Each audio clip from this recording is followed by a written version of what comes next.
Welcome to this daily guided meditation practice. This is the Attentive Mind. My name is Nathan, and I'll be guiding you through this meditation practice today.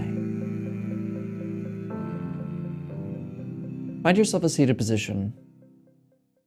You want to find a position that is both sturdy and comfortable.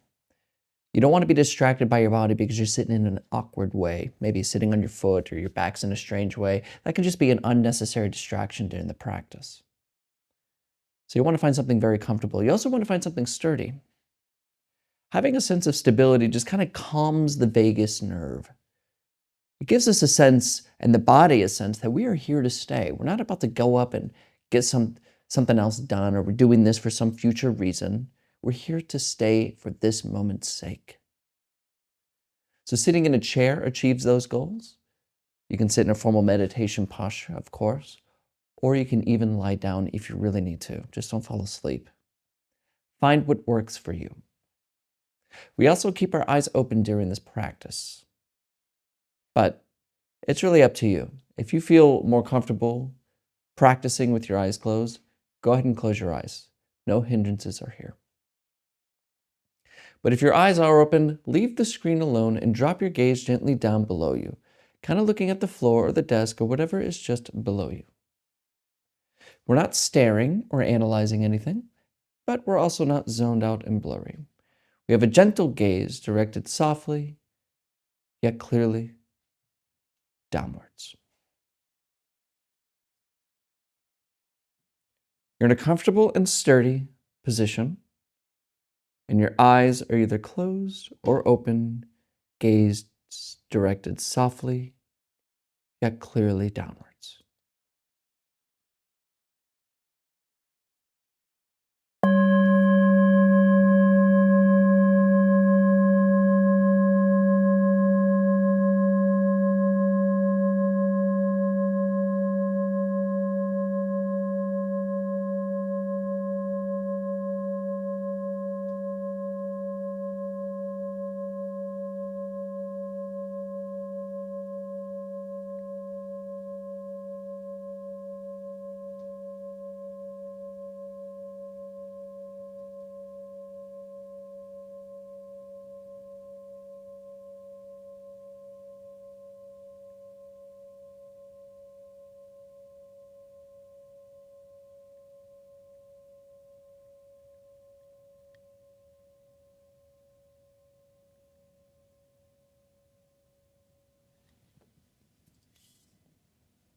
When we first sit to meditate,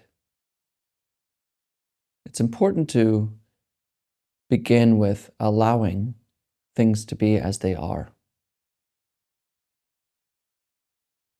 So if you notice any kind of resistance or intention to get somewhere,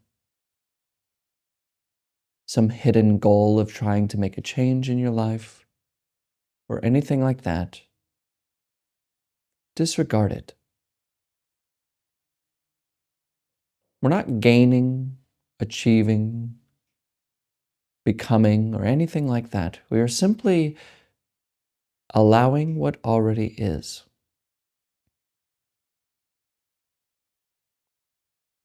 We're letting be what is to be.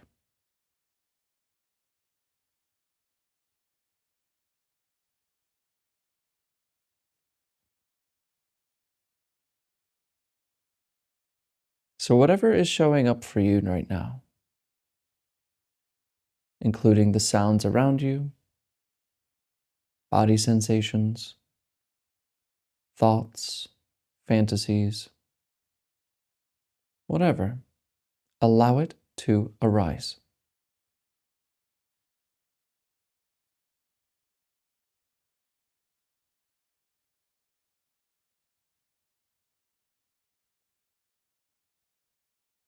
And if you notice that you're resisting something or you'd rather something not show up, you're trying to grasp, just notice that too. Allow that to arise.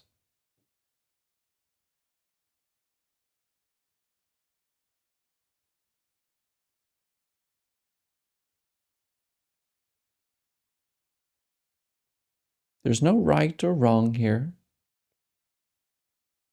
So don't worry about getting it right or not getting it right. Simply allow everything to be, just as it already is, and leave it alone.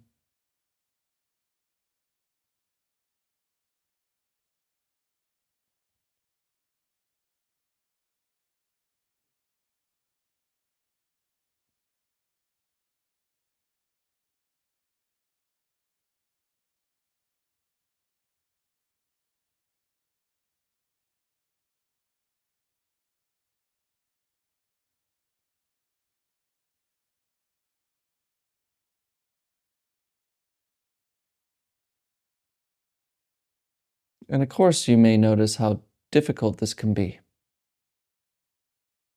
because our mind is constantly trying to steal our attention and talk to us. It says, I can't do this. This is stupid. What about dinner tonight?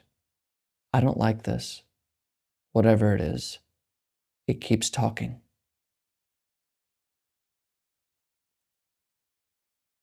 So, a way that we traditionally get around this isn't by getting around it. It's not by stopping thinking, and it's not by pushing it away. We just leave thinking alone. In the same way that birds outside your window are chirping, cars are going, and the wind is blowing the leaves. We're not attached to these sounds, we let them be. So instead of paying attention to thoughts, we let them go like the sounds outside our window. And instead, bring your attention to the breath. And for the next 30 seconds or so, just see if you can notice the breath as it is, without being distracted by this next thought.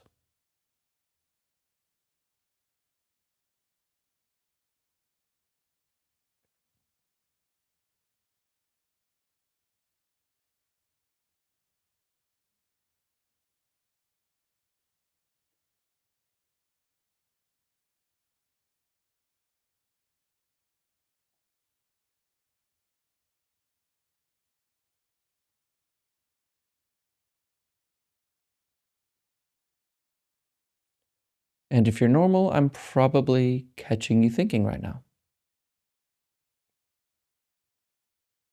And the breath is lost. So when this happens, gently return to the breath. Not with force or frustration. It's not like going to the gym, it's just a gentle return to breathing. Once we notice we're lost in thinking. And we do this again and again, without judgment, without seeing if we can get it right. Gently return to the breath and allow your thoughts to come and go as they please, rising and falling.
And maybe I'm catching you again. That's okay. Return to the breath.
Come back. Come back to the breath.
this breath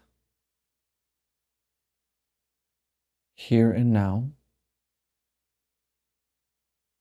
is seen.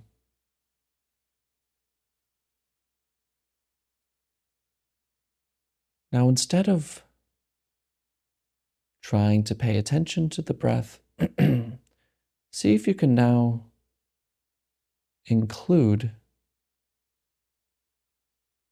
sounds. We notice the breath and the sounds around us.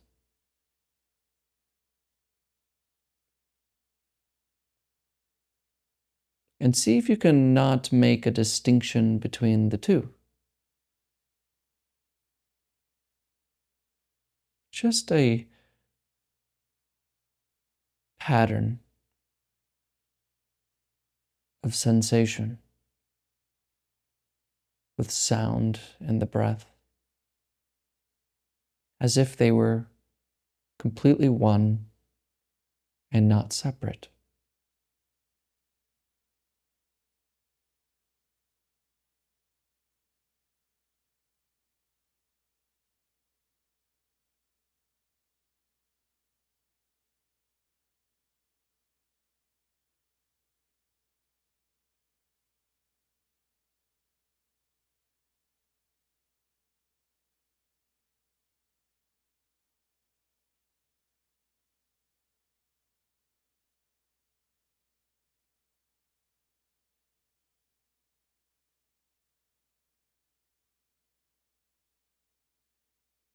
Now, with this breath and sound union, see if you can also include body sensations.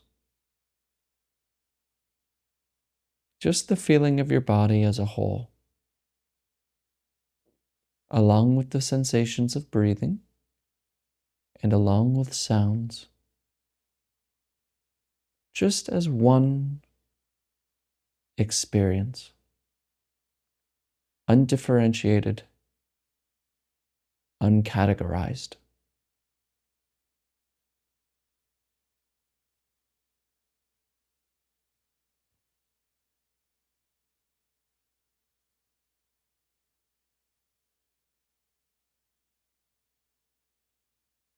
In fact, go ahead and just include all sensation, sight and smell, even thoughts.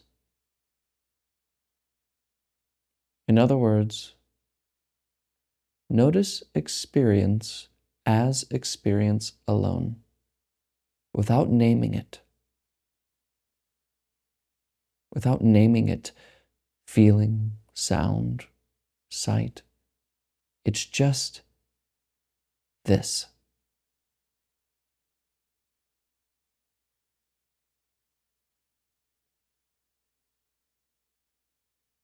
Just notice experience exactly as it is, exactly as it shows up. And begin to just rest. Leave it alone and completely rest.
All right, you can look at the screen.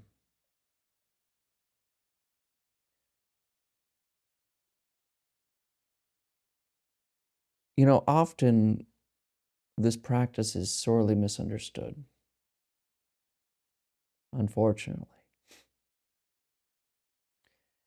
And it's misunderstood because everything that we do, especially in the West, but really it's just human beings in general, I assume, is for some outcome. It's to figure something out. It's to get it.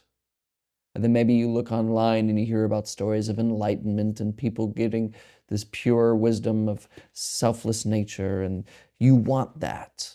I want it. You know.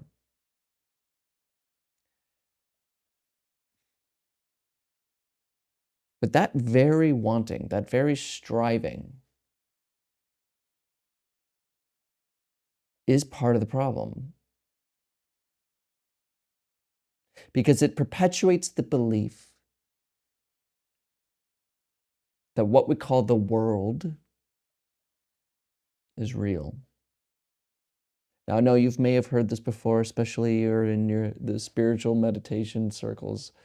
You hear maybe that the world is Maya, illusion.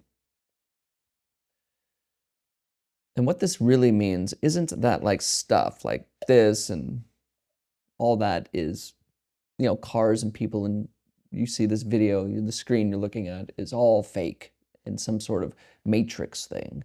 That's not what that is saying.